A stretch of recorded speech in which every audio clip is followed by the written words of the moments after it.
आप्यायन्तु ममाङ्गानि वाक्प्राणश्चक्षुः श्रोत्रमथो बलमिन्द्रियाणि च सर्वाणि सर्वं ब्रह्मोपनिषदं माहं ब्रह्म निराकुर्यां मा ब्रह्म निराकरोत् अनिराकरणमस्त्वनिराकरणं मे अस्तु तदात्मनि निरतेय उपनिषत्सु धर्मास्ते मयि सन्तु ते मयि सन्तु ॐ शान्तिः शान्तिः शान्तिः ॐ भद्रं कर्णेभिः शृणुयाम देवा भद्रं पश्येमाक्षभिर्यजत्राः स्थिरैरङ्गैस्तुष्टुवांसस्तनूभिर्व्यशेम देवहितं यदायुः स्वस्ति न इन्द्रो वृद्धस्रवाः स्वस्ति नः पूषा विश्ववेदाः स्वस्ति नस्तार्क्ष्यो अरिष्टनेमिः स्वस्ति नो बृहस्पतिर्दधातु ॐ शान्तिः शान्तिः शान्तिः ॐ नमो ब्रह्मादिभ्यो ब्रह्मविद्यासम्प्रदायकर्तृभ्यो वंशऋषिभ्यो महद्भ्यो नमो गुरुभ्यः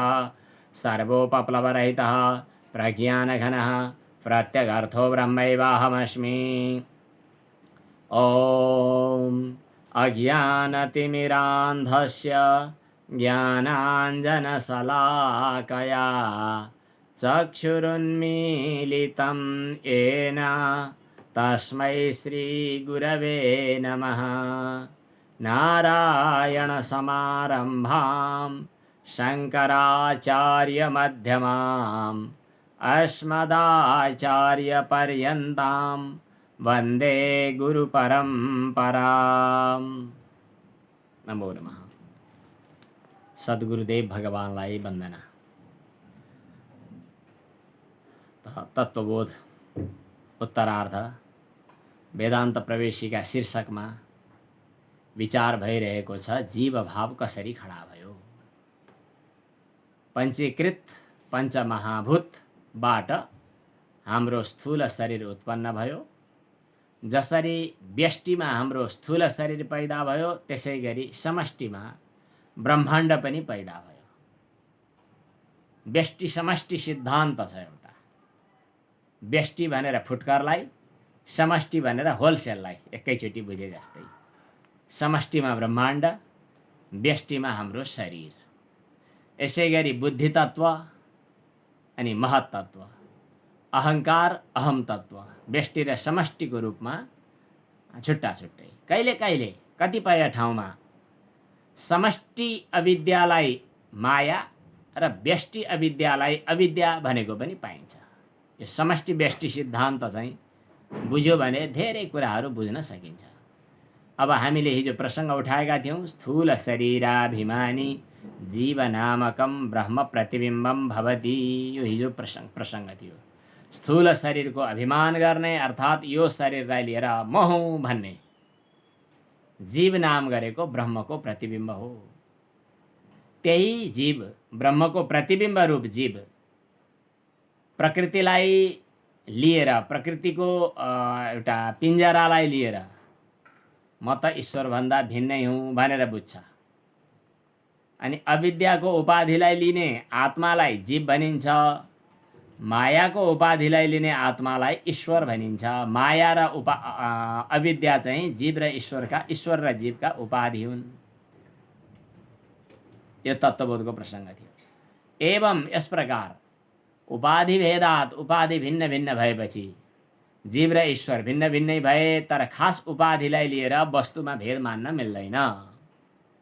जसरी यो एउटा घर, ठुलो महान आकाश छ। आकाशभित्र रहेको एउटा घर, घरभित्रको आकाशलाई घर आकाश भनिदिने हो भने त्यो घर चाहिँ आकाशको उपाधि भयो। अनि घैँटोभित्रको आकाशलाई घटाकाश भन्ने र घरभित्रको आकाशलाई घर आकाश भन्ने। अब सानो सानो घैँटो हुने भयो घटाकाश, ठुलो ठुलो घर हुने भयो घर आकाश।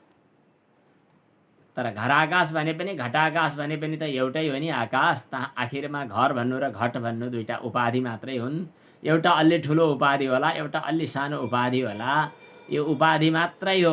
वास्तवमा दुईटा भेद गर्ने भेदक सिद्धान्त केही आधार केही पनि छैन भनेर बुझ्यो भने जीव र ईश्वरमा भेद दृष्टि समाप्त भयो।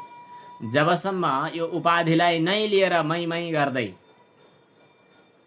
उपाधिको कारणले जीव छुट्टै ईश्वर छुट्टै भन्ने भेद दृष्टि कायम रहन्छ, तबसम्म यो जीवको चाहिँ जन्म मरण रूपी संसार निवृत्त हुँदैन, अर्थात् जन्म र मरणको चक्र चलि नै रहन्छ। तस्मात् कारणात्, त्यस कारणले जीवेश्वरयो हो, जीव र ईश्वरमा भेद बुद्धि भिन्नै हो भन्ने बुद्धि नस्वीकार्य, मान्नु हुँदैन। यो तत्त्वबोधको हिजो उठाएको प्रसङ्ग थियो। यसै प्रसङ्गमा हामीले हिजो 3टा सिद्धान्तको चर्चा गऱ्यौँ। एउटा चाहिँ बिम्ब प्रतिबिम्बवाद, एउटा अवच्छेदवाद, एउटा आभासवाद। बिम्ब प्रतिबिम्बवादको सम्बन्धमा चाहिँ 3-4वटा मतहरू पनि हामीले हिजो उठाइसक्यौँ। एउटा ब्रह्मलाई बिम्ब मान्ने, अनि ईश्वर र जीव दुईटैलाई प्रतिबिम्ब मान्ने सिद्धान्त। ब्रह्मलाई छुट्टै बिम्बस्थानीय मान्ने, महाकाश स्थानीय मान्ने, अनि ब्रह्मकै प्रतिबिम्ब चाहिँ को रूपमा, मायामा परेको प्रतिबिम्बको रूपमा ईश्वर मान्ने, अविद्यामा परेको प्रतिबिम्ब वा अन्तःकरणमा परेको प्रतिबिम्बको रूपमा जीव मान्ने। यस किसिमको बिम्ब प्रतिबिम्ब भावको कुरा पनि हामीले हिजो गऱ्यौँ।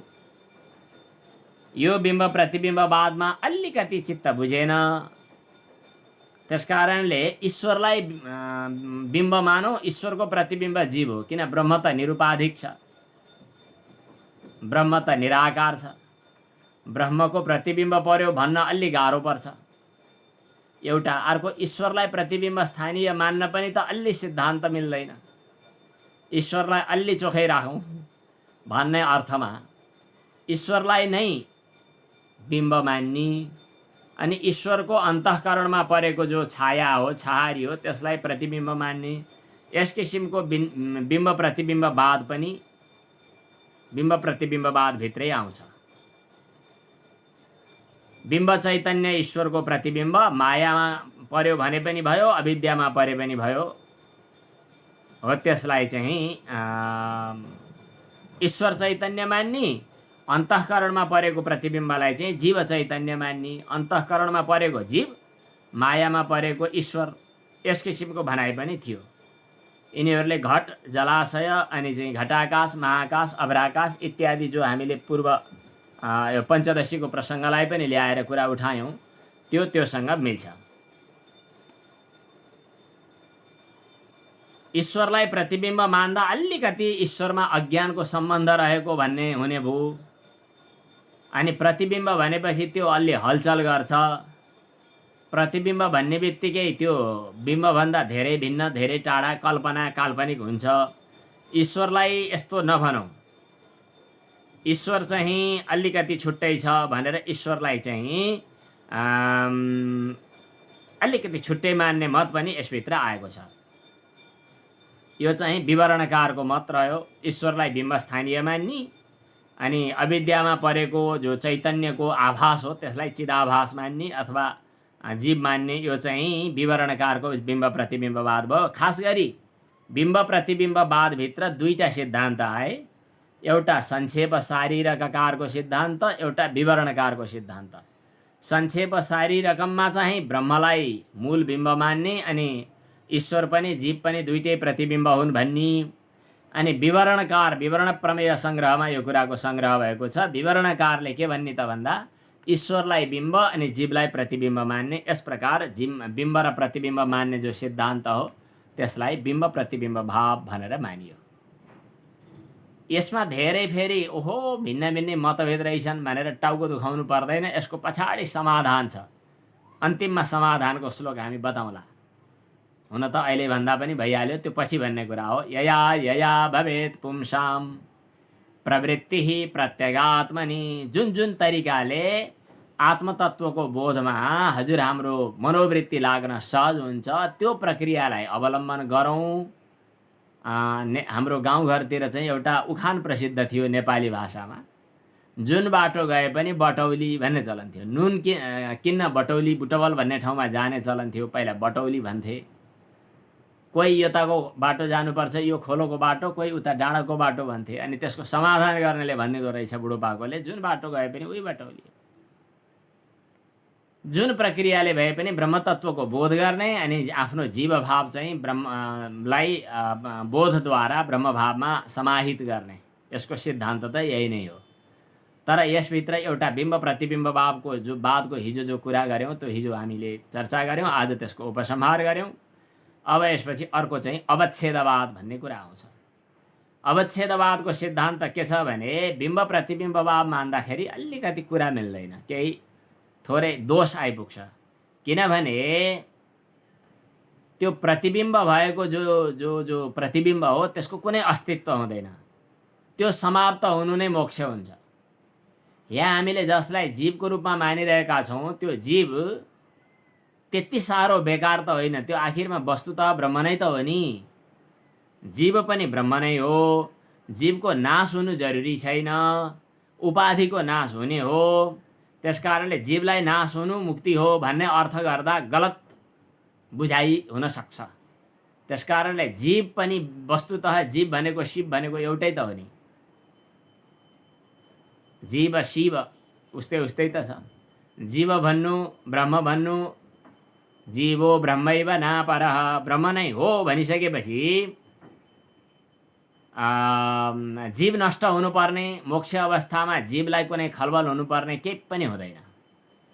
मात्रै के हुन्छ भनेदेखि त्यो उपाधि नाश भएपछि वस्तुतः त्यहाँ देखिएको चिज त उही प्रतिबिम्बमा देखिएको त ब्रह्म बिम्ब बाहेक फरक केही पनि छैन।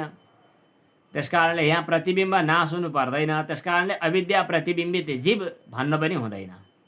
त्यसकारणले जीवको सत्तालाई मोक्ष अवस्थामा पनि जीव त जीव नै हो भनेर बुझ्नका लागि के गरियो त भन्दा बिम्ब प्रतिबिम्ब भावको मान्यता नै हटाइयो। यो बिम्ब प्रतिबिम्ब भावको मान्यता नमानौँ भन्ने कुरा छ यहाँ।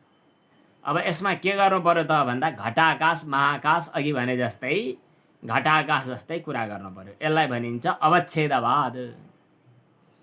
अवच्छेदवादमा के कुरा हुन्छ भने बाहिरको महान आकाश र यो घैँटाभित्रको आकाश एउटै हो। यसलाई घटावच्छिन्न आकाश भन्छन्। यहाँ घैँटो पनि भेटियो। घटावच्छिन्न आकाश भन्यो भने घटको घेराभित्र परेको आकाश भन्यो। आकाशमा कुनै परिवर्तन आउनु परेन, त्यसै गरी जीवमा कुनै परिवर्तन आउनु परेन। जीव अभाव खडा गर्ने उपाधि समाप्त भएपछि कर्मकाण्ड पुरा भयो।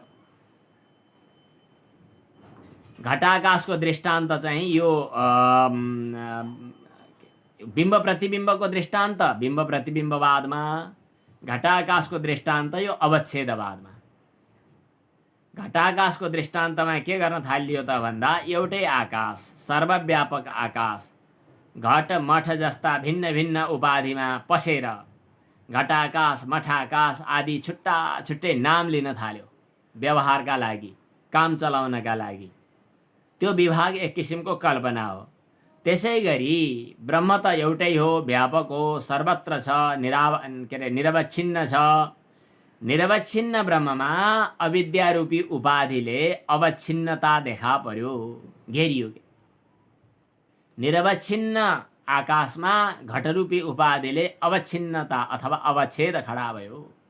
अनि घटावच्छिन्न आकाश भन्नु पर्यो, छिन्न भिन्न भयो, घटावच्छिन्न आकाश भयो। यसै गरी अविद्यारूप उपाधिभित्र अवच्छिन्न भएको, अविद्यारूप उपाधिभित्र पर्न गएको कुनै बिम्ब प्रतिबिम्ब होइन, आकाश जस्तै यस किसिमको जीवलाई, यस किसिमको चैतन्यलाई चिदाभास भन्नुहोस्। चिदाभास भन्नुभन्दा पनि जीव भनेर भन्नुहोस्। त्यो अविद्याको इन्द्रो मायाभि पुरुरूप इयते, यहाँ मायाभि भनेर बहुवचन पनि आएको छ। त्यसकारणले अविद्या चाहिँ छुट्टा छुट्टै, अविद्यारूप छुट्टा छुट्टै उपाधि भएको हुनाले त्यो उपाधिमा प्रतिबिम्बित भएको आकाश घटाकाश भयो भने जस्तै अविद्यारूप उपाधिको भेदले चाहिँ जीव चाहिँ छुट्टा छुट्टै प्रतिबिम्बित भए। वस्तुतः एउटा जीव र अर्को जीवमा पनि भेद छैन र त्यो जीवभित्र जीव भनेर भनिनु चाहिँ शुद्ध चैतन्य सत्ताभन्दा भिन्न पनि छैन। जसरी एउटा घट अर्को घटभित्रको आकाश भिन्न भिन्नै हो भन्ने चाहिँ कल्पना मात्रै हो, सबै घटभित्र एउटै आकाश छ। त्यसै गरी अलग अलग उपाधिभित्र परेको, अलग अलग अविद्यारूप उपाधिभित्र परेको ब्रह्म चैतन्य अथवा चिदाभास पनि भिन्न होइन, एउटै हो। यसमा नाना अनेक भन्नु चाहिँ भ्रम मात्रै हो। त्यसकारणले हरेक जीवहरू ब्रह्म भिन्न पनि छैनन् ब्रह्मभन्दा अभिन्न नै छन् र त्यसै गरी हरेक जीव एक आपसमा पनि अभिन्न छन्। अब तर त्यो दिनसम्म भिन्न झैँ प्रतीत हुन्छन् जुन दिन उपाधि अर्थात् त्यसको चाहिँ घट जस्तो अवच्छेदक उपाधि चाहिँ समाप्त हुन्छ। उपाधि समाप्त भएपछि आफू आफ्नो स्वरूपमा स्थिर हुनु नै मुक्ति हो, मोक्ष हो। यसैलाई मोक्ष भनिन्छ भनेर अवच्छेदवादको सिद्धान्तमा बताइयो। यो अवच्छेदवादको सिद्धान्त जस्तै कुरा चाहिँ यो तत्त्वबोधको पङ्क्तिमा पनि यहाँ आएको छ। पङ्क्ति अगाडि हेर्नुहोस्, यहाँ स्क्रिनमा आएकै छ। अविद्योपाधि सन् आत्मा जीव उच्यते, मायोपाधि सन् ईश्वर उच्यते। यहाँ उपाधि कल्पना, उपाधि भनेको घेरा मात्रै, त्यहाँभित्रको बिम्ब प्रतिबिम्ब भन्ने कुरा यहाँ छैन। बिम्ब प्रतिबिम्ब पनि यहाँ अर्थ छ भनेर खोजी गर्न त मिल्छ, तर यो चाहिँ अवच्छेदवादको सिद्धान्त भयो। अविद्या अवच्छिन्न चैतन्य, अविद्यारूपी उपाधिले अवच्छिन्न भएको चैतन्य चाहिँ अविद्योपाधिक चैतन्य भयो, त्यसलाई जीव भनिन्छ। मायोपाधिक चैतन्यलाई ईश्वर भनिन्छ भन्ने यो अविद्यालाई उपाधि मान्ने सिद्धान्त चाहिँ यो अवच्छेदवादको सिद्धान्त भयो। यो चाहिँ भामतीपति वाचस्पति मिश्रको सिद्धान्त हो। हिजो कुरा हामीले गरि पनि सकेका छौँ भामतीको, होइन? भामतीपति वाचस्पति मिश्रको यो कुरा हो। अब सुरेश्वराचार्य जो हुनुहुन्छ उहाँले चाहिँ यो अवच्छिन्नवाद पनि ठिक छैन भन्नुहुन्छ। बिम्ब प्रतिबिम्ब भाव पनि झन् ठिक छैन, किनभने ब्रह्मलाई बिम्ब भन्नु अनि यसलाई प्रतिबिम्ब भन्नु यो पनि रूपी वस्तुमा मात्रै सम्भव छ। जहाँ रूप छैन त्यहाँ बिम्ब प्रतिबिम्ब भन्न पनि मिलेन।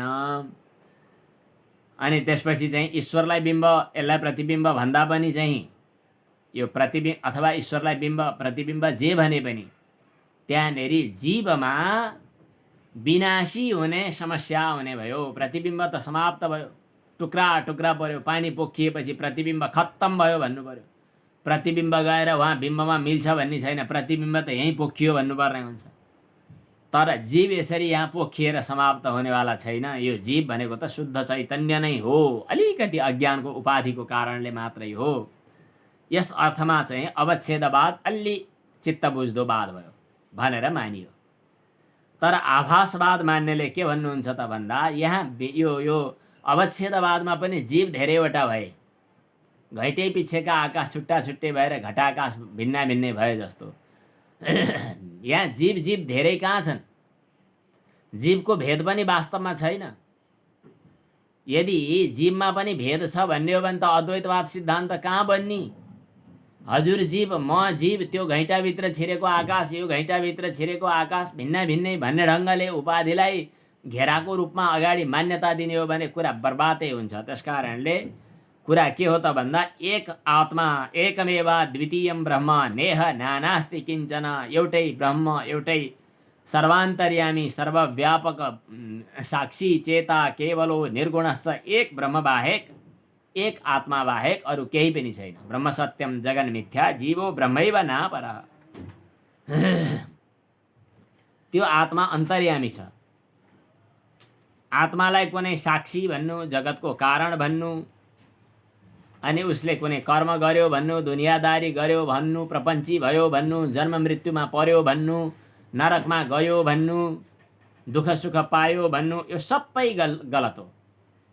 तर पनि केवल अज्ञान रूपी उपाधिका कारणले चाहिँ आत्मामा यो अज्ञानका साथ एउटा सम्बन्ध बन्यो, अविद्याका साथ सम्बन्ध बन्यो। त्यो सम्बन्ध बनेपछि त्यसमा परेको एउटा आभास, चित्तको आभासलाई साक्षी भन्ने। यहाँ हजुरहरूले केही काम गर्नुभयो कसैले, उहाँको कामलाई मैले निषेध गर्नुपर्छ। यसो नगर्दा राम्रो हुन्छ है। कसैले कलम चलाउनु भयो, त्यहाँ चकचक गर्नुभयो। त्यो आभास जो हो, त्यो आभासलाई नै हामीले जीव भाव खडा भयो भनेर मानौँ। जीव भाव वस्तुतः पृथक छँदै छैन भन्ने अर्थमा चाहिँ यो आभासवाद भनेर मानियो। बुद्धिसँग उपहित भएर तादात्म्य भावमा प्राप्त गरेर अनि बुद्धिगत चिदाभास, आफ्नो चिदाभासलाई माने चित स्वरूपलाई नजानेर आभासले कर्ता भोक्ता प्रमातापनको एउटा कल्पना मात्रै गरेको हो। वस्तुतः आभास बाहेक अर्को कुनै पनि छैन भन्ने कुरा हो। अब यहाँनेरि जो उपाधि हो त्यो उपाधिलाई भिन्न भिन्नै मान्दाखेरि जीव अनेक छन् भन्न पनि पाइन्छ। जीवानेकत्ववाद पनि यहाँ आउँछ।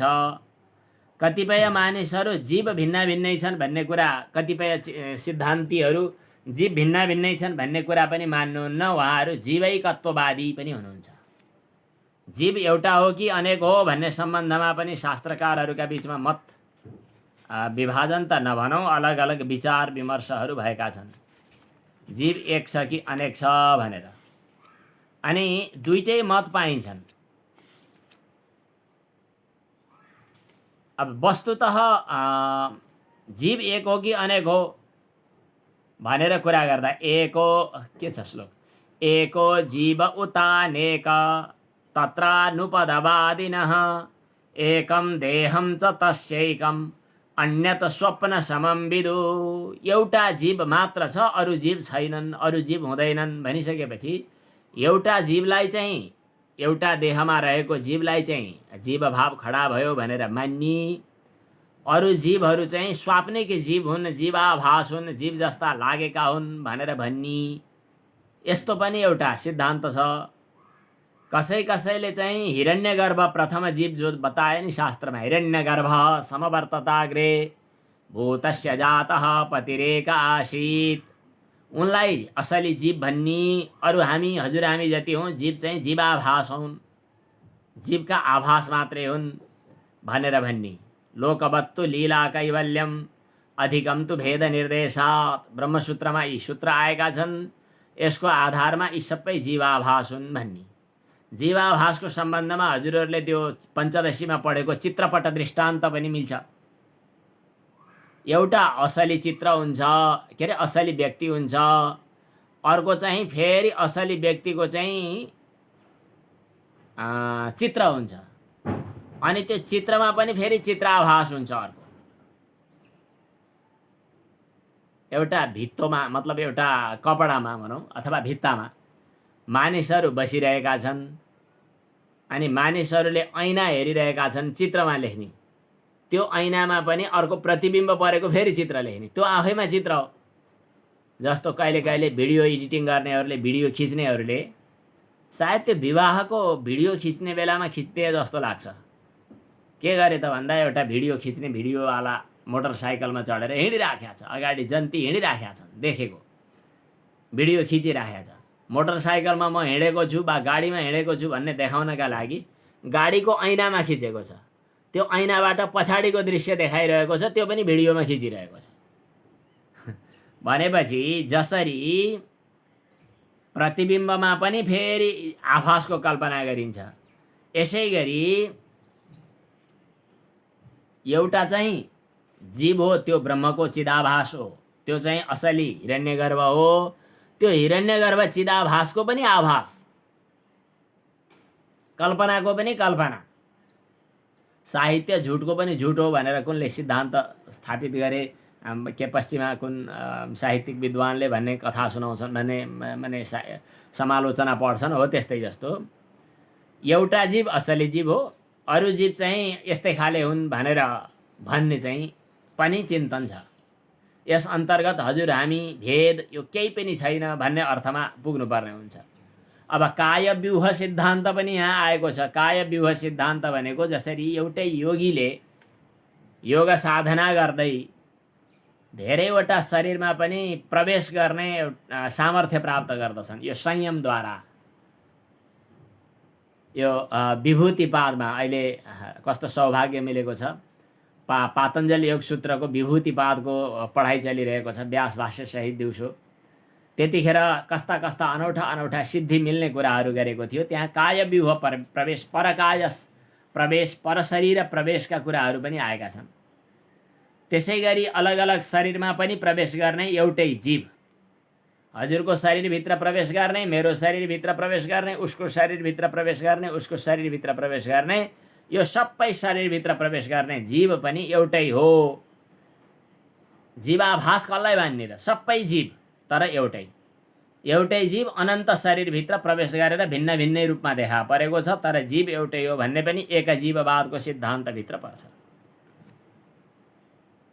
कतिपयहरू चाहिँ यो एकजीव, अनि त्यो एकजीववाद मान्नेले के गर्छ त भन्दा, हजुर हामी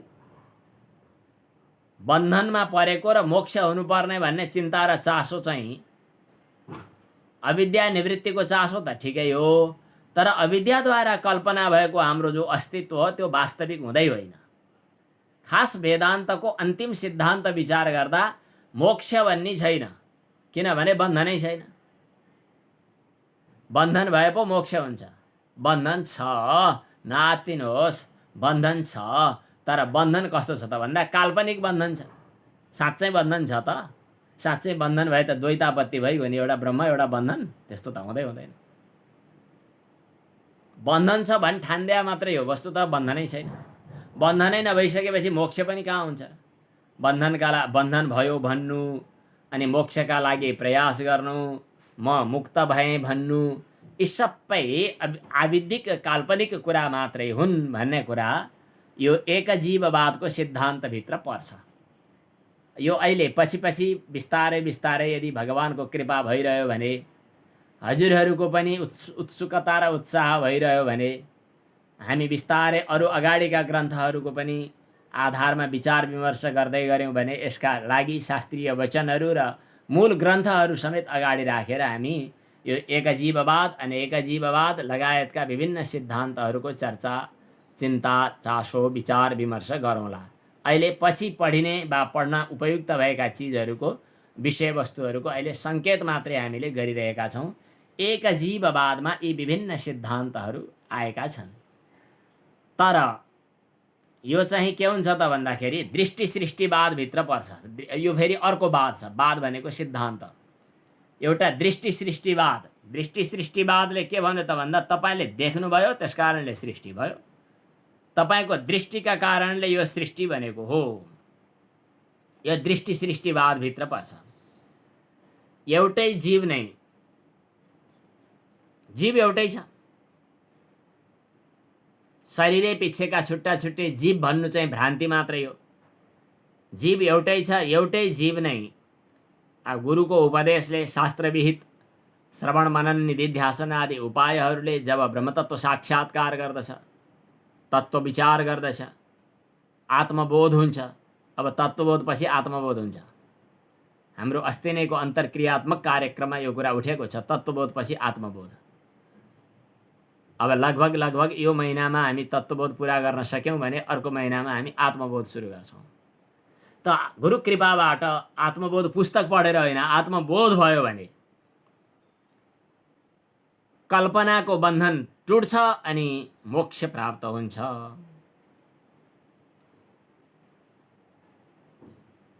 बस त्यसका लागि अरूको कुरा छोडिदिनुहोस्, तपाईँ आफ्नो। तपाईँ आफ्नो होइन, म आफ्नो। कसलाई को तपाईँ छ र तपाईँ भन्ने, म आफ्नो। म आफ्नो लागि श्रवण मनन निधिध्यासन आदि उपायद्वारा तत्त्वबोधका लागि अग्रसर हुनु छ। म आफू सत्यजीव। म आफू सत्यजीव त के भनौँ र, एकजीववाद सिद्धान्त अनुसार जे हो जीवभाव खडा भएको म, मैले मेरो जीवभावलाई ब्रह्मज्ञानद्वारा समाप्त गरेर शिवभावमा पुर्याउनु छ।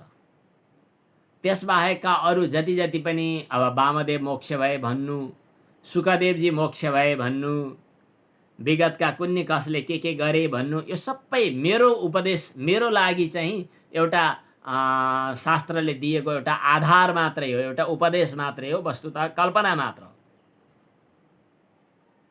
म मोक्ष हुनु बाँकी किन चाहियो? अरू कोही भए पो त अरूको चर्चा गर्नु।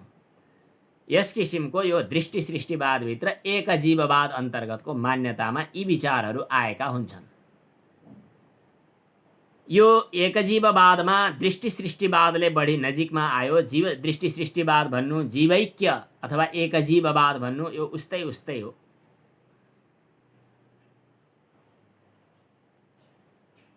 यो जीवैक्यवादलाई नै दृष्टि सृष्टिवाद भनेर भन्न पनि सकिन्छ। अब बिम्ब प्रतिबिम्बवादमा भाँडाहरू पात्रहरू पिच्छे छुट्टा छुट्टै प्रतिबिम्ब खडा भयो भन्नुपर्ने भयो। बिम्ब प्रतिबिम्बवादीहरूले यसबिचमा के पनि भन्छन् भने अलिकति एकजीववादको कुरा गर्नुभयो हजुरले, यो कुरा अलि विचार सहज भएन। किनभने यदि एकजीववादको कुरा गर्ने हो भने एउटाले मोक्षको लागि प्रयास गरे भइहाल्यो, अरूले मोक्षका लागि किन चिन्ता गर्नुपर्ने भयो? बद्ध मुक्त व्यवस्थार्थम अन्तःकरण भेदतः, हामीले उपाधि अन्तःकरण भनेका छौँ। उपाधि अन्तःकरण भिन्न भिन्नै हुने भएको हुनाले बद्ध र मुक्तको व्यवस्था पनि मिलाउनु पर्ने भएको हुनाले जीव चाहिँ त छुट्टा छुट्टै, यद्यपि काल्पनिक हो तर चाहिँ जीव त छुट्टा छुट्टै हो भन्नुपर्छ भन्ने कुरा आयो। जीव छुट्टा छुट्टै हो भन्ने हो भने कसरी छुट्टा छुट्टै भन्ने?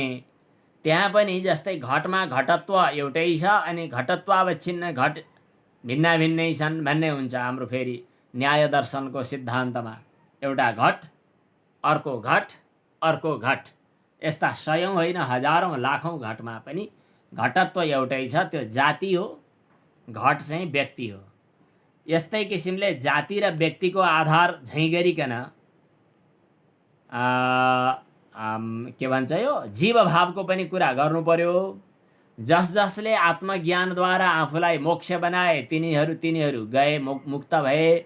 जस जसको अविद्या बन्धन बाँकी रह्यो तिनीहरू बाँकी रहे, तर जीवभाव बाँकी नै रह्यो भनेर मानियो। किन मानियो भन्दा घट फुटे पनि घटत्व नफुटेपछि घटत्वावच्छिन्न घट चाहिँ रहिरह्यो भन्ने माने जस्तै, किन अर्को घट त छ नि। त्यसै गरी जीवभाव अर्कोमा जीवभावमा रहिरहेको हुनाले त्यो चाहिँ जीवभाव छुट्टा छुट्टै रहिरहन्छ। यस प्रकार जीवभावसँग सम्बन्धित कुराहरूमा पनि जीवैक्यवादसँग सम्बन्धित दृष्टि सृष्टिवाद र जीवानेकत्ववादसँग सम्बन्धित सृष्टि दृष्टिवाद। दृष्टि सृष्टिवाद र सृष्टि दृष्टिवादको विषयमा पनि मूल ग्रन्थहरू हामी पछि पढौँला। अब अर्को कोणबाट हेर्दाखेरि दुईटा सिद्धान्त यहाँ आए। मैले अविद्याको अधीनमा भएर, अज्ञानको अधीनमा भएर, मेरो दृष्टि भ्रम भएर, मैले नजानेर, म अज्ञानी भएर, मेरो कारणले मैले यो सृष्टि देखेँ, मैले देखेको हुनाले यो सृष्टि भयो भन्ने दृष्टि सृष्टिवाद। दृष्टि सृष्टिवादमा कुनै पनि ब्रह्माजीले सृष्टि गरेको पनि छैन, कुनै उत्पत्ति भएको पनि छैन। न निरोधो न चोत्पत्तिर् न बद्धो न च साधनम न मुमुक्षुः न वै मुक्तः इत्येषा परमार्थता। कहाँ बन्धन छ, कहाँ मोक्ष छ? यो चाहिँ धेरै माथिल्लो तलामा चढिसकेर हेरिने विचार हो। हजुरहरूले सुन्दा पनि असजिलो महसुस भएकै होला, किनभने हामी अहिले पनि सांसारिक बन्धनभित्रै छौँ। हामीलाई यो दृष्टि सृष्टिवाद त्यति सजिलै सबैलाई पच्दैन। त्यसकारणले सर्वसाधारण सबैलाई पच्ने गरी, सबैले कुरो बुझ्ने गरी भन्नुपर्दाखेरि सृष्टि दृष्टिवाद नै मान्नुपर्छ। दृष्टि सृष्टिवाद र सृष्टि दृष्टिवाद फरक यति बुझियो होला। अगाडि सृष्टि राख्यो भने जो सृष्टि भयो त्यही देखिएको हो भनौँ, सृष्टि दृष्टि। त्यसले के भन्छ त भन्दा यो कल्प पनि हो, यो ब्रह्माजी पनि हो, यो सृष्टि पनि हो, यो प्रलय पनि हो, अनि बन्धन पनि हो, यो मोक्ष पनि हो, हामी सबै हौँ, ब्रह्माजीले सृष्टि गरेको पनि हो। अविद्यालाई आधार मानेर भन्ने कुरा त यहाँ पनि छुट्दैन, तर पनि सृष्टि भयो भनेर बोल्नु चाहिँ सृष्टि दृष्टिवाद, अनि त्यही देखिएको हो। हजुरहरू यहाँ अगाडि सुन्न बस्नु भएको छ, म यहाँ अहिले भन्दैछु। यो भन्ने सुन्ने गुरु शिष्य भाव, ईश्वर अनि भक्ति अनि उपासना, गंगाजी, स्नान, पूजा पाठ, मन्त्र जप, अनुष्ठान, साधना अनि भक्ति अनि उपासना अनि ज्ञान अनि मोक्ष, यो क्रम, यो तरिका, यो प्रक्रिया के हो? सृष्टि दृष्टिवाद। यो हामी आरम्भिक चरणका साधकहरूको लागि अत्यन्तै आवश्यक छ। त्यसैले शङ्कराचार्यले विशेष गरी सृष्टि दृष्टिवादकै आधारमा कुरा गर्नुभएको छ। तर अब दृष्टि सृष्टिवादमा चाहिँ हामीले देख्यौँ त्यस कारणले सृष्टि भएको हो, यो योग वासिष्ठमा यस्तो कुरा आउँछ। एकजना कोही एकजना के र एउटा अलिकति हाड, अलिकति छाला, अलिकति मासु, अलिकति गिदी, अलिकति बोसो, अलिकति नसा, अलिकति चाहिँ दिसा पिसाब, अलिकति कफ, अलिकति रौँ, अलिकति घिनलाग्दा ती कच्याकुचुक सबै रजवीर्य के हो, अनि छाला हाड यस्ताको थुप्रो छ। त्यहाँ एउटा अगाडि उभिएको एउटा वस्तु छ। त्यो वस्तुलाई एकजना मान्छेले क्या सुन्दर भनेर हेर्यो। आहा नारी, क्या नारी स्तनभर नाभिनिवेशम मिथ्या माया मोहावेशम। आहा, साहित्यिक भयो भने भेट्यो उसले, क्या मजासँग वर्णन गर्यो। स्तनौ मांस ग्रन्थि कनक कलशा वेत्युपमितौ। सुनको कलश घडा भनेर साहित्यकारहरूले साहित्य श्रृङ्गारिक ग्रन्थहरूमा बताए। मुखम श्लेष्मागारम, त्यो कफै कफको मुखलाई चाहिँ रियाल घिनलाग्दो गनाउनी। एक दिन के मञ्जन दन्तधावन गरेन भने के भन्छ दुर्गन्ध निस्किन्छ त्यस्तो मुखलाई। आहा चन्द्रमुखी। संस्कृत साहित्यको परम्परा हो। आधुनिकहरूले पनि भन्छन् विभिन्न ढङ्गले, लोकगीतहरूमा सुनिन्छ। म त्यताको उदाहरण पनि अहिले म दिन उचित ठान्दिनँ। मुखम श्लेष्मागारम, त्यो कफ गनाउँदो मुख, त्यसलाई पनि आहा चन्द्रमा जस्तै मुख, आकाशबाट चन्द्रमा पो ओर्लेकी जस्तो लाग्छ तिम्रो अनुहार देख्दा भनेर साहित्यिक वर्णन हुन्छ। तदपि च शशाङ्केन तुलितं श्रवन्मूत्र क्लिन्नं करिबर करे स्पर्धि जघनम। मलमूत्रहरूको थैलो अनि मलमूत्रहरूको प्रवाहले प्रदूषित हुने जघन स्थललाई साहित्यकारहरूले भेटे भने आहा हात्तीको सुँड जस्तै, केराको स्तम्भ जस्तै, सुडौला सुडौला के भन्छन्। अहो निन्द्यम रूपम, यो कुकुरको आहारा अथवा सुँगुरको बिष्टा, के सुँगुरको होइन स्यालको बिष्टा अथवा खरानी, यसलाई चाहिँ क्या सुन्दर भनेर एउटाले वर्णन गर्यो। अब त्यही थुप्रोलाई एउटाले चाहिँ प्रेयसी प्रेमिका अनि जिब्रो पड्काउने, आँखा झिम्काउने गर्ला, छड्के कुरा गर्ला। अर्को एकजनाले बहिनी भनेर मर्यादापूर्वक कुराकानी गर्ला। अर्को एउटाले छोरी भनेर त्यही दृष्टिले माया, त्यही दृष्टिले ममता गर्ला। अर्को एउटाले चाहिँ आमा भन्ला। तर ज्ञानीको दृष्टिमा, ज्ञानी भन्नाले वैराग्यशील व्यक्तिको दृष्टिमा हाडछाला रगत मासुको पुञ्ज होला। अर्को कोही एकजनाले केही पनि नदेख्ला। देख्नु बाहेक सृष्टि के हो त, बस देखाइमा बनेको सृष्टि, यो दृष्टि सृष्टिवाद, देखेर सृष्टि भयो। मैले अहिले यो भइरहेको छ भन्ने अनुभव गरेँ, त्यस कारणले सृष्टि भयो। यो लामो धर्का हो भन्ने ठाने, लामो धर्का भयो। त्यहाँभन्दा अर्को झन् लामो धर्का तानिदियो भने त्यो सानो हुन्छ, किनभने त्यो यो छोटो धर्का हो भन्ने देखियो, त्यस कारणले छोटो धर्का हो। यो मान्छे मोटो हो भन्यो भने आपेक्षिक सिद्धान्तले त्यसलाई मोटो बनायो। यो त दुब्लो हो भन्यो भने त्यसलाई दुब्लो बनायो। आफूलाई पनि अनुभव छ। कसैले भन्छन् अहिले मोटाउनु भएछ कि क्या हो, अर्कोले भन्छ होइन हजुर दुब्लाउनु भएछ। अब एउटाले भन्छ खुब ठुलो विद्वान हुनुहुन्छ उहाँ, सब शास्त्रका पङ्क्तिहरू सटटट आउँछ उहाँलाई, खुब ठुलो विद्वान हुनुहुन्छ। अर्कोले भन्छ त्यसले के जानेको छ, त्यो मूर्ख। के हो त्यो? मात्र के हो भने दृष्टिबाट सृष्टि खडा हुन्छ, यो भाव।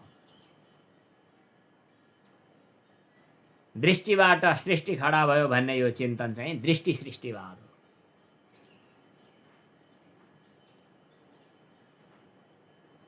अनि देखेर सृष्टि भयो भन्ने कुरा त दृष्टि सृष्टिवाद भयो। देख्नै किन परेको छ, देखेकै पो के छौ र, देख्नु के छ र? कुनै चिज जन्मिएको भए पो न निरोध हो न चोत्पत्ति। यो कुनै सृष्टि छँदै छैन, जन्मिएकै छैन, भएकै छैन, ब्रह्म बाहेक केही छँदै छैन, प्रतीति पनि छैन। नेह नानास्ति किंचन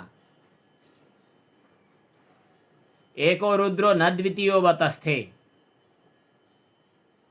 तस्मादेकम त्वाम प्रपद्ये महेशम। केही पनि नदेख्नु अजातवाद, केही पनि नदेख्नु अजातवाद। हुन त त्यही केही पनि नदेख्नु भित्र फेरि भक्ति उपासनाले चाहिँ सर्वत्र हरि देख्नु पनि त फेरि छ। त्यसले पनि हरिभिन्न अरू केही देख्दैन। खम्बायुमग्निं सलिलं मयिंश्च ज्योतिंषि सत्त्वानि दिशो द्रुमादीन् सरित् समुद्राश्च हरेः शरीरं यत्किञ्च भूतं प्रणमेदनन्यः। भक्ति परम्परामा भगवान बाहेक के छ?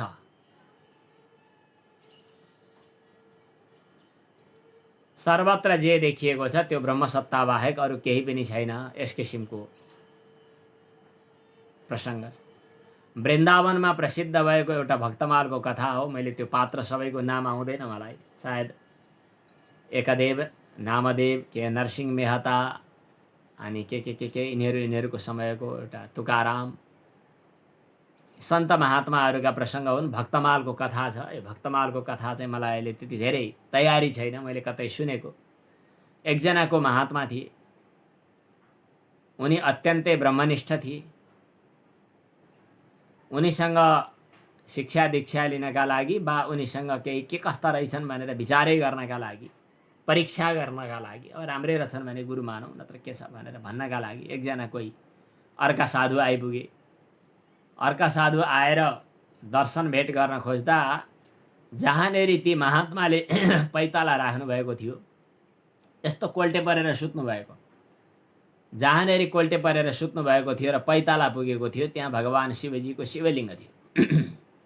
शिवलिङ्गमाथि पैताला मतलब आफ्नो खुट्टा चढाएर सुतिरहेको। ती साधुले आए, प्रणाम गरे। त्यसपछि उनलाई आश्चर्य लाग्यो, शिवलिङ्गमाथि पैताला राखिराखेको छ, के गरेको होला। त्यसपछि उनी आश्चर्य माने अनि त्यसपछि सोधे पनि, ओहो गुरुदेव, म एउटा कुरा भन्न मन लाग्यो, मनमा खटपट भइरहेको छ। हजुरले यो भगवान शिवजी भएको ठाउँमा गोडा राख्नुभयो, यसो गर्न त अलि मर्यादा विपरीत हो कि? ए हो, त्यसो भए ए ल ल ठिकै छ, कहाँ राख्ने त? यतापट्टि राख्छु है त भनेर खुट्टा यता सार्नुभयो।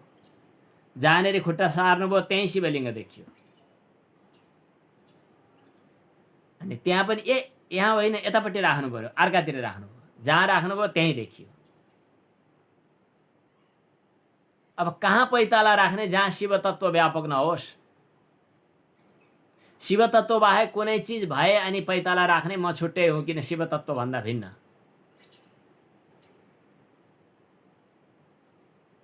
कहाँ छ त्यो भिन्न चिज? यो एउटा ठुलो विचारको स्तर, चेतनाको स्तर माथि पुगिसकेपछि अनुभव गरिने विषय हो। अहिले हामी जो मन्दिरमा गएर पूजा गर्छौँ, जो हामी उपासना गर्छौँ, यो तबसम्मका लागि जबसम्म चित्त शुद्ध नहोस्, चित्त एकाग्र नहोस्, सर्वत्र भगवद् भावको पूर्ण दृढता नहोस्। सर्वत्र भगवद् भावको दृढता हुने अवस्थासम्मका लागि त्यो एउटा साधनाको मार्ग हो। जब सर्वत्र भगवान व्यापक हुनुहुन्छ, स्थिते द्वितीय भावेस्मिन् कथम पूजा विधीयते। अद्वितीय भावमा रहिसकेपछि के को पूजा? पूर्णस्यावाहनं कुत्र सर्वाधारस्य चासनं स्वच्छस्य पाद्यम् अर्घं च कुतश्चाचमनीयकं निर्लेपस्य कुतो गन्धः पुष्पम निर्वासनस्य च। कसको आवाहन गर्ने? कहाँबाट को आउने? भगवान कहाँ आउने? ऊ आउने र जाने भए पो कसको परिक्रमा गर्ने? परिक्रमा गर्दा भगवानलाई दाहिने पार्नु पर्दछ। भगवान दाहिनेतिर मात्रै छ। गत्या नया व्यापकता हताते। अब मन्दिरमा परिक्रमा गर्दै गर्दा त एउटा ठुलो गल्ती भइरहेको छ, एउटा अपराध भइरहेको छ। किन अपराध भइरहेको छ त भन्दा भगवानको व्यापकतामाथि घेरा लगाइएको छ। गत्या नया भगवानमा परिक्रमा गर्छु भन्दै गर्दा भगवानको व्यापकतामा आघात पुग्यो। गत्या नया व्यापकता हताते अपराध भयो। अब भगवानको स्तुति गर्ने, के को स्तुति? वचनले भगवान पत्तो लाग्छ? स्तुत्या नया वाक्परता हताते, भगवानको स्तुति गर्यो भने अवाङ मनोगोचर, भगवान मनको वचनको वाणीको गोचर हुनुहुन्न भन्ने कुरा बिग्रियो नि त। त्यो शास्त्र वचनको अपमान भयो। स्तुति गर्दै गर्दा पनि भगवानलाई मैले कसरी एक किसिमको गल्ती गरिरहेको छु। मैले भगवानको ध्यान गर्दछु, एउटा स्वरूपको चिन्तन गर्दछु, भगवानको व्यापकतामा आघात भयो। ममापराधत्रितयं क्षमस्व, सायद अप्राय दीक्षितको श्लोक जस्तो लाग्छ। मैले यी अपराध गरिरहेको छु, मेरा अपराधलाई क्षमा गर्नुहोस् इत्यादि प्रसङ्ग। यो चाहिँ अजातवाद सिद्धान्त। अजातवाद सिद्धान्त अनुसार कहिल्यै ध्यानमा, कहिल्यै एकाग्रतामा, कहिल्यै समाधिमा, कहिल्यै निर्विकल्प समाधिको झल्काको अनुभव गर्नुभएको छ भने आफूलाई यो शरीरभन्दा, शरीरको प्रपञ्चभन्दा, शरीरको बन्धनभन्दा अलग भएको एक क्षणका लागि पनि यदि अनुभव गर्नुभएको छ भने थाहा होला त्यतिखेर न जाग्रत छ, न स्वप्न छ, न सुषुप्ति छ, न संसार छ, न सृष्टि छ, न प्रलय छ, न कलियुग छ, न देवघाट छ, न गण्डकी छ, न कोही छ, न केही छ, न पिता हो, न माता हो, न स्त्री हो, न पुरुष हो। तदेको वशिष्ठः शिवः केवलोऽहम्। केही छँदै छैन त के जन्म्यो भन्ने, के छ भन्ने अजातवाद सिद्धान्त। माण्डुक्य कारिकामा अजातवाद सिद्धान्तको धेरै गहिरो विश्लेषण छ, गहिरो चर्चा छ। त्यो माण्डुक्य कारिका नै पढ्दा विचार विमर्श गरौँला। आज चाहिँ हामी के कुरा गर्दैछौँ त भन्दा जीवभाव र ईश्वर भाव उपाधिका भेदले खडा भएका हुन्। यस सम्बन्धमा तीनटा सिद्धान्तको संक्षिप्त चर्चा गऱ्यौँ। अविद्योपाधि सन् आत्मा जीव इत्युच्यते, मायोपाधि सन् ईश्वर इत्युच्यते, एवं उपाधि भेदात्। इस प्रकार उपाधिको भेदले जीवेश्वर भेद दृष्टि, उपाधिको भेदले कल्पित भएको भेदलाई जबसम्म हामी देखिरहन्छौँ, जबसम्म जीव र ईश्वर भिन्न भिन्नै हो भन्ने भेद, भन्ने दृष्टि बनिरहन्छ, जबसम्म उपाधिमा नै नजर टिकिरहन्छ, तबसम्म जन्म मृत्यु भइरहन्छ। घैँटो नफुटेसम्म, घैँटो भित्रको आकाश र बाहिरको आकाश एउटै बन्न सकेन। यहाँ घैँटो भनेको कुनै घैँटै फुटाल्नु पर्ने, ढुङ्गो ल्याएर ठोक्नु पर्ने पनि छैन। यहाँ त उपाधि रूप, घट रूप, वहाँ उपाधि भने जस्तै यहाँ चाहिँ त मात्र अविद्या। त्यो फेरि यति कच्चा छ कि ज्ञान रूपी अग्नि बल्ने बित्तिकै त्यो त अय भन्न पनि भ्याउँदैन, आथु भन्न पनि भ्याउँदैन। सूर्य उदाइसकेपछि अँध्यारोले म अब गएँ है, बिदा भएँ, बाई बाई भन्न मिल्दैन, भन्नै भ्याउँदैन, किनभने त्यो सम्भावना नै छैन। उपाधि भेदात् जीवेश्वर भेद दृष्टि यावत् पर्यन्तं तिष्ठति, जबसम्म यो भेद दृष्टि रहिरहन्छ तावत् पर्यन्तं, तबसम्म जन्म मरणादि रूप संसारको कल्पना रहिरहन्छ। त्यसकारण अब जीवेश्वरको, जीव र ईश्वरको भेद बुद्धिलाई स्वीकार गर्न हुन्न। जीव र ईश्वर अभिन्न हो भनेर बुझ्नु पर्दछ। तस्मात् कारणात् न जीवेश्वरयोर भेद बुद्धि स्वीकार्य। बस आज थोरै 2-4 मिनट छिटो विश्राम गर्नुपर्ने भन्ने कुरा भएको छ। त्यसैले आज ओम पूर्णमदः पूर्णमिदं पूर्णात् पूर्णमुदच्यते पूर्णस्य पूर्णमादाय पूर्णमेवावशिष्यते। ओम शान्तिः शान्तिः शान्तिः। ओम।